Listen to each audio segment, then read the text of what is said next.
मित्रों, वेदांग ज्योतिष में आपका बहुत बहुत स्वागत है। धर्म के 4 चरण हैं, तो आइए जाने कौन से 4 चरण हैं। ये चरण है सत्य, तप, दान और दया। और हमारे 4 युग हैं, सतयुग, त्रेता युग, द्वापर युग और कलयुग। ऐसा माना जाता है कि जब युग परिवर्तन होता है तो धर्म का एक चरण गिर जाता है।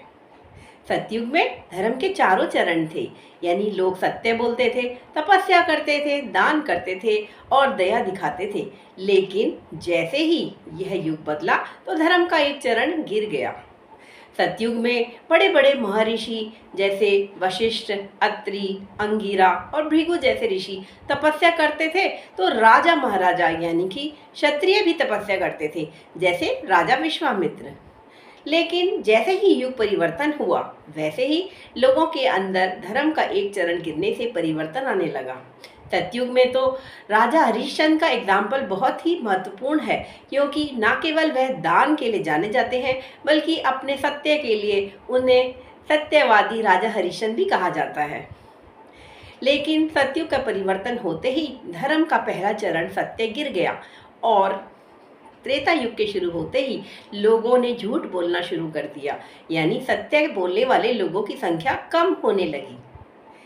हम सभी जानते हैं कि त्रेता युग में रावण हुआ, राम हुए, और रावण ने झूठ बोलकर ही माँ सीता का हरण किया था। और इसीलिए इस युग को माना गया कि इस युग में झूठ का बड़बोलापन हो गया शुरू। और इसके साथ ही उस युग में लोगों में तपस्या तो वह करते थे, जैसे रावण ने बड़ी तपस्या करी, उसके भाइयों विभीषण और कुंभकर्ण ने भी तपस्या की, और कई ऋषि मुनि भी तपस्या करते थे। लेकिन जैसे ही दूसरे युग यानी त्रेता युग, यानी त्रे माने 3, जहाँ धर्म के 3 चरण हो, वह युग का परिवर्तन हुआ और धर्म के सिर्फ 2 चरण रह गए, तो दूसरे चरण तप का भी ह्रास हुआ और द्वापर युग में सिर्फ दया और दान रह गए। द्वापर यानी 2 पांव वाला, और इस युग में लोग दान करते थे। द्वापर युग में महावीर कर्ण को कौन नहीं जानता, उनके दान के लिए तो यह युग बहुत ही विशेष माना गया है। और इसके साथ ही हम जानते हैं कि द्वापर युग में आते आते, क्योंकि धर्म के केवल 2 चरण थे, सत्य और तप खत्म हो चुके थे, तब लोग केवल दया और दान करके ही पुण्य कमाते थे।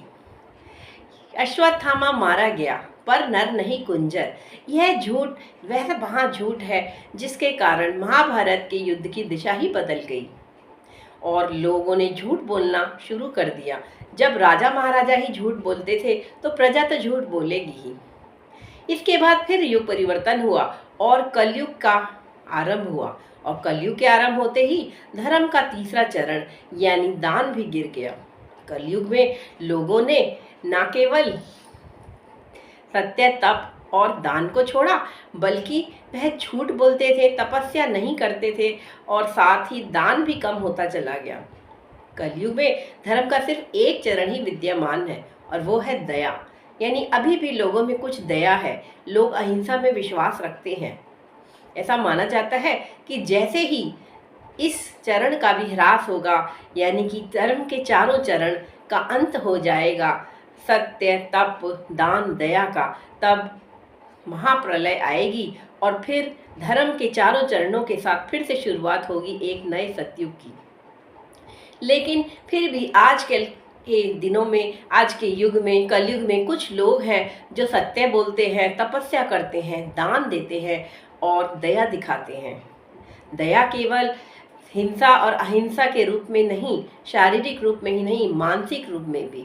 कितने घरों में हम देखते हैं आज भी पति अपनी पत्नी पर मानसिक हिंसा करते हैं, उनको मानसिक टॉर्चर करते हैं, और कई लोग तो फिजिकल टॉर्चर भी करते हैं। ऐसे लोग ऐसे पाप कमा रहे हैं जिनका फल उन्हें इसी युग में, इसी जन्म में भोगना पड़ेगा। तो सभी से निवेदन है कि वह अहिंसा अपनाएं, दया रखें और दान करें, भगवान का नाम लें। कलयुग में तपस्या यही है कि आप भगवान का नाम लें, प्रतिदिन भगवान का नाम लें, विष्णु सहस्त्र नाम का जाप करें, या किसी भी एक अच्छे मंत्र का 108 बार जाप करें। सत्य बोलने का प्रयास करें, अधिक से अधिक सत्य बोलें। झूठ बोलने के लिए कम से कम झूठ बोलें। तो धर्म के चारों चरणों को आप जान लीजिए और अपने पुण्य को बढ़ोतरी करते जाइए। धन्यवाद।